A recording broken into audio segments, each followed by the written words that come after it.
Right, hey guys, how are we doing? Back with another video from Any News. I've literally just finished episode 3 of Rising the Shield Hero Season 2. It seems very, very rushed again. Let's find out what is actually missing, shall we? This is such a weird season. With my last 2 videos being spent explaining how we got here, we can finally focus on the cut content from the anime. Sweet. No longer do we have to be confused with the rapid pacing and sudden shift in story developments. Well, at least I hope not. Yeah. So, if you haven't had a chance to watch these No, they're good. videos, They're good videos. Check them out. I recommend doing so before you do this one. There's a lot of stuff regarding the other heroes that you definitely need to know for this arc. Yeah, like why they're not there. Points that explain why NAOFUMI is even out here in the first place. But before we get started, if you've ever thought about reading up on Shield Hero for yourself, then now would definitely be the best time to get started. Episodes 27 and 28, Ruins in the Fog, covering chapters 13 to 15 of Volume 6. Okay. With the other heroes having run away from Melromark, it was the place they were heading that reminded Rishia of something she'd noticed while studying. You see, after numerous encounters with these yet-to-be-identified monsters, she was the first to realize that they were actually familiars. Servants of the okay. being known as the Spirit Tortoise. Not much Hey, that looks so much cooler than in the anime. was, but to NAOFUMI it sounded surprisingly similar to the 4 symbolic animals from his world. Right. Benevolent creatures who are often used to represent the 4 cardinal directions in video games. Oh, okay. So, if that was something which was common in video games from his world, then it was more than likely that it was also common for the other heroes. Yeah, it's likely they'd know. They knew the Spirit Tortoise was an event that they could capitalize on, and as a result fled Melromark in an attempt to get there first. The massive oversight they failed to consider, though, was that this world had no reason to work the same way that their games did. No. Sure, the Spirit Tortoise they knew may have been easily killable and dropped valuable items, but the one from this world certainly wasn't. According to the legends of the past, it took a massive amount of effort for the previous ancient heroes to even seal it, a method of defeating it that was taken to the grave with them. So, unless their games revealed a similar method of defeating the tortoise, it's unlikely the other heroes would have any success fighting against it, leaving no choice but for NAOFUMI to chase after them. Of course, he could just do nothing and let their actions run its course, but that was a path Victoria said would result in sacrifices. A path to save the world which would end up costing everything else. What a price to pay. NAOFUMI would spend the next 4 days traveling east trying to catch up to them. And it was here on the 4th night of non-stop traveling that the climactic event marking Season 2's beginning would finally happen. The feeling was similar to that of a wave having been started, but the countdown for the next one showed it was 2 days away still. Instead, what appeared on his HUD was a brand new icon. A blue hourglass with a single 7 propped up right next to the wave countdown, which was frozen now. At first, NAOFUMI thought he could use this as a chance to escape his duties as the shield hero, but simply knowing that many people would suffer if interesting. was more than enough to keep him from doing so. Of course, he's a a good boy. So, as he continued onward towards the east, a new report from the Queen would reveal the Spirit Tortoise was on the move now. It wasn't the other heroes who had awoken it, but they did continue to pursue it in hopes of fighting it. A fight NAOFUMI was certain they would lose. Definitely. Because they're idiots. Since that last and very report of the incapable. heroes going to fight the tortoise, the Queen hadn't heard anything since from the shadows who were trailing them, resulting in that scene where Rishio would start chasing after nothing. It is a tad bit out of place the way they did it here in the anime, but when given the context of them going missing after trying to fight the tortoise, her immense concern for Izuki starts to make more sense. Yeah, of course. Now, after 2 more days of travel, NAOFUMI would finally arrive at his destination and begin his setup of a front line with a coalition army. But unlike how this coalition was a major focus in the anime, there wasn't really much to it in the novels. All there was NAOFUMI's personal party. Okay, so they've added more stuff in that regard then. Several soldiers taken from a neighboring They look country. cool. It was during the time it had taken to bring this force together, though, that the tortoise would wipe out 5 cities, 3 forts, and 2 castles, indicating a pattern of destruction that seemed to focus on maximum casualties. That being the case, NAOFUMI knew he couldn't wait for the 7-star heroes like how he wanted to. They were on their way from their respective countries, but the days it would take for them to arrive was far too long for the people who needed them now. There was no telling how many people would die if NAOFUMI didn't take action immediately. So, with him being the only person anyone could rely on, NAOFUMI had no choice but to take on the role of hero here.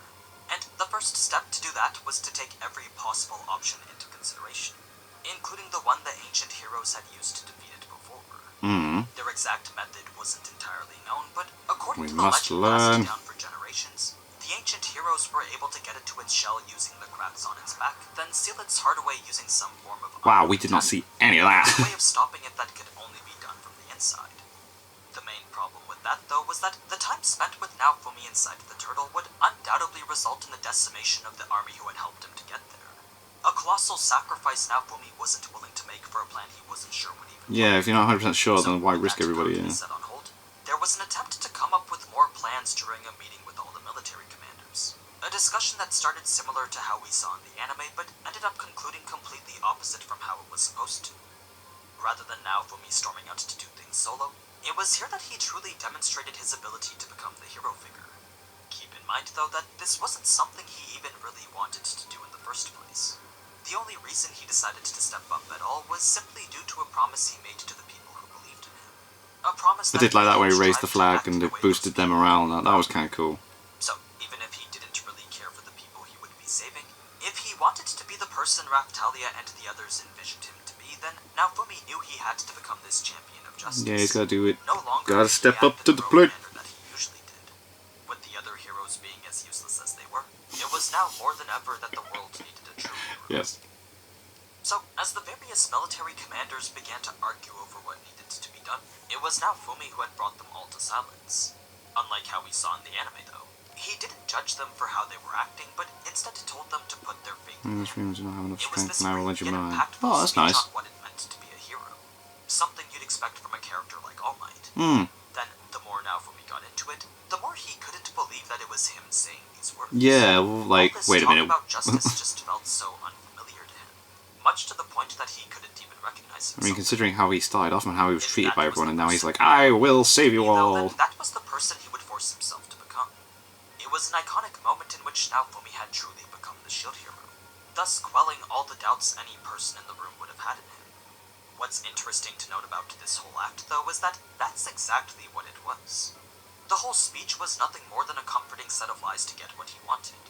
A series of bluffs intended to prevent the heroes from losing any more credibility. Now, I'm not sure if that's exactly how NAOFUMI had felt about it, but it is what he had told Eclair after the meeting had finished. Right, okay, fair enough. Perhaps he just didn't want her to start seeing him as more heroic than he actually was. Aww. Regardless, the gist of the matter was Probably. that He likes to NAOFUMI had come got across as the bad guy a bit, doesn't he? Everyone was now coordinated behind his lead, and they would proceed with a plan that was likely to minimize casualties. As for what that plan was, well, apparently it centered around a single focused magic attack. NAOFUMI would buy time and keep the Spirit Tortoise at bay, while the Coalition's wizards would work together to cast magic that would seal it. Right. That was the general idea behind how they were approaching it. Other than that, there wasn't much else to say regarding the preparations. We kind of just go straight from talking about what they were planning to do, right to the moment before they begin the assault. Okay. Before we get to that, though, I do want to take a moment to clarify just how massive this tortoise really was. Mainly because I feel the anime didn't do justice. Oh, okay. So, aside Jeez. from literal mountains being carried on its back, the tortoise was big enough to cause earthquakes just from its footsteps alone. Oh. NAOFUMI could be several kilometers away from where it was going and still feel the tremors of its movements as if it was Mate, so they didn't even make it its as face alone big was as the it size of a village, and was. its lengthy legs were gigantic enough to stomp entire castles. One close-up glance was all it took Jesus. to realize why this monster was able to cause so much destruction. So, with NAOFUMI and the Coalition practically next to it, the only thing preventing them from running away was the people relying on them. Well, that and the hordes of familiars standing between them and the tortoise. That being the case, NAOFUMI prepped himself by switching to his best shield, then charged Well, forward magic with a core combo of shield. Hate Reaction and Shooting Star Shield. The former would aggro most of the monsters in the Hate area, while the latter Reaction. provided a force field as he steadily pushed further, resulting in an ensuing swarm of bats dense enough to block out the sun. Luckily for NAOFUMI, his defenses were much stronger than that of the combined attacks of these familiars. Nice. So Good lad. even with his barrier taking quite the beating, there was no worry that it was going to break anytime soon. Plus, he could just cast it again to bring it back to full strength. It was as he continued to slowly push himself forward that everyone else would do their part to attack the familiars. It was a moment intended to showcase the results of everyone's training. A peculiar thing to note about the old lady in particular, though, is that NAOFUMI was so impressed with how she was fighting that his first thought was how he wanted to make her his slave. Of course, NAOFUMI understood just how absurd that was, but that was just the way this world had made him. He had come to the point where if he found a strong fighter, then his initial response was a desire to add them to his party. Yeah, like, but like the whole slave thing is so weird, isn't it? It's like, no, it ups the stats. In any case, with NAOFUMI providing constant support, It's not like he's wanting to actually, you know, be that. I will enslave them. Wow, that thing's ginormous. Whoa. NAOFUMI did have time to prepare a barrier for the impact, but the force of such a large object had shattered it almost instantly. God. There was nothing left to hold back this monstrous foot other than NAOFUMI and his shield. So it was as he resisted the impact with all his might that everyone else would defend the perimeter from the oncoming familiars, giving NAOFUMI enough time to fend off what was essentially a direct kick. It was once he did that NAOFUMI became significantly more confident in his ability to do this.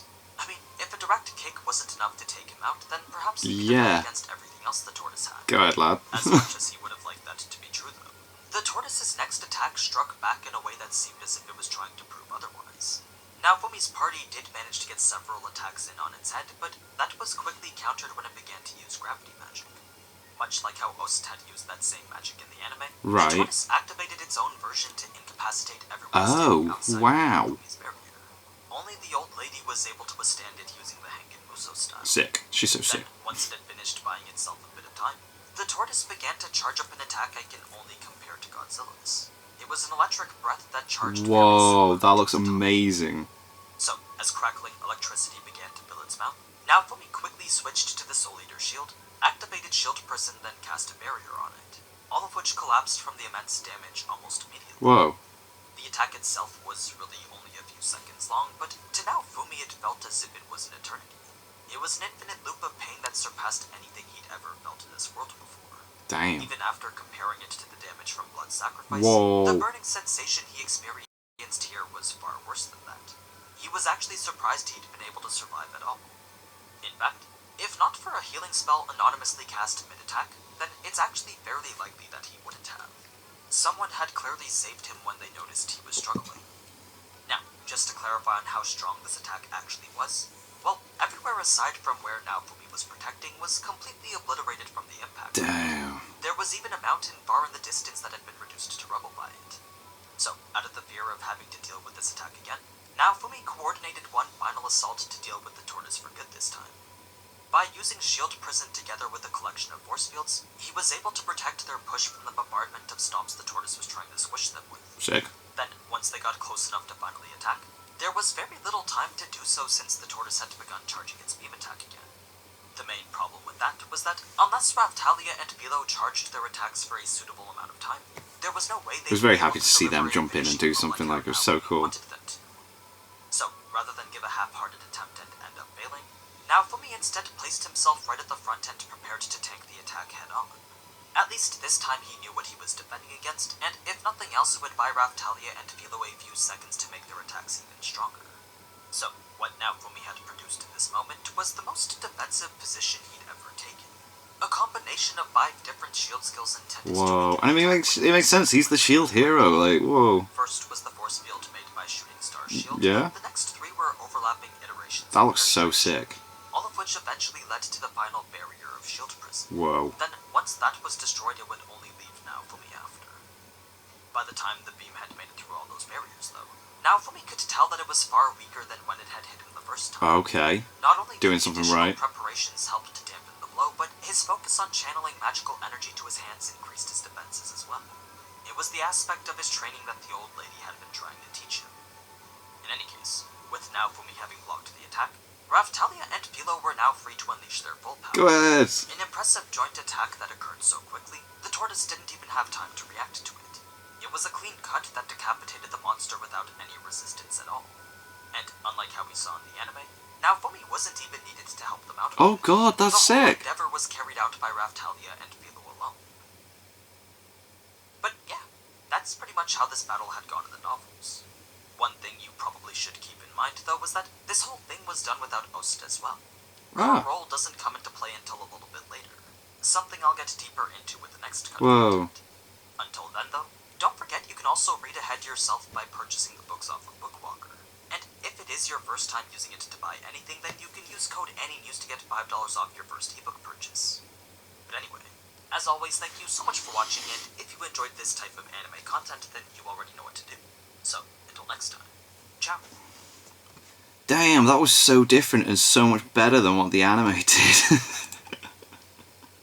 the weird casual thing at the end where she's like, oh, yeah, looks like you haven't beat the turtle yet. It's like, what?